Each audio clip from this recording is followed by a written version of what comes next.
Assalamualaikum warahmatullahi wabarakatuh. Selamat malam, sahabat BRIT. Kali ini saya membahas sebuah buku yang relevan sekali ya bagi saya, sekurangnya bagi pekerjaan saya sebagai seorang change management konsultan atau coach. Nah, ini menarik sekali karena bukunya memang mengenai perubahan, ya, make change work for you. Nah, saya akan coba mengulas secara sederhana. Mudah-mudahan dengan ulasan sederhana ini Anda menjadi tertarik ya, sahabat BRIT, untuk memiliki bukunya. Ya, banyak sekali kok bukunya dijual, mudah-mudahan masih ada karena sudah cukup lama sebetulnya. Jadi ini menarik sekali. Nah, saya akan uraikan dulu. Jadi buku ini mengulas sebetulnya banyak hal tentang ketakutan. Jadi kalau kita bicara perubahan itu biasanya terkait dengan ketakutan, dan ini oleh Scott di penulis bukunya diulas ada 7 jenis ya ketakutan. Mungkin juga ini sumbernya bukan dari Scott, penulis buku ini, saya lupa, tapi intinya diulas sama dia. Pertama, takut gagal. Kemudian yang kedua, takut malu atau dipermalukan. Kemudian yang ketiga, takut kehilangan kendali. Kemudian yang keempat, takut ditolak, ya, fear of rejection. Kemudian yang kelima, takut konfrontasi. Ya, ini orang-orang yang menghindari konflik, biasanya cocoknya seperti itu. Kemudian yang keenam, takut terasing, atau kalau orang kita, anak muda kita nyebutnya FOMO, fear of missing out, ya. Dan yang ketujuh, takut perubahan dan ketidakpastian.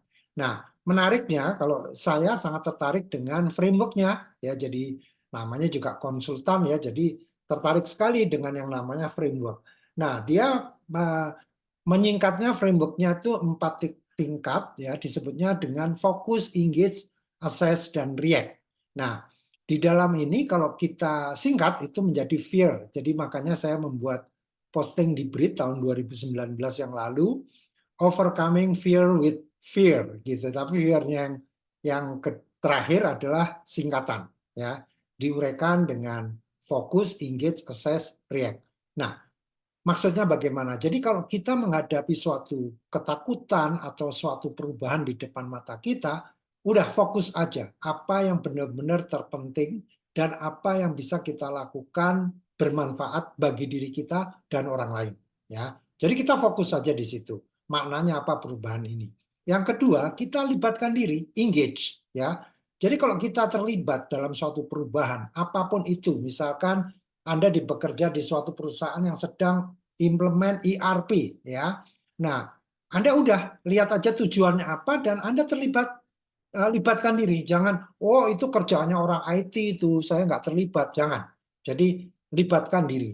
Kemudian yang ketiga adalah assess. Jadi setelah Anda libatkan diri itu, Anda harus bisa mengukur sebetulnya keterlibatan Anda itu sejauh apa sih, gitu ya. Baru yang terakhir adalah react, maksudnya di sini adalah lakukanlah semacam evaluasi dan kemudian lakukan perbaikan terhadap apa yang sudah Anda lakukan dalam keterlibatan itu, ya.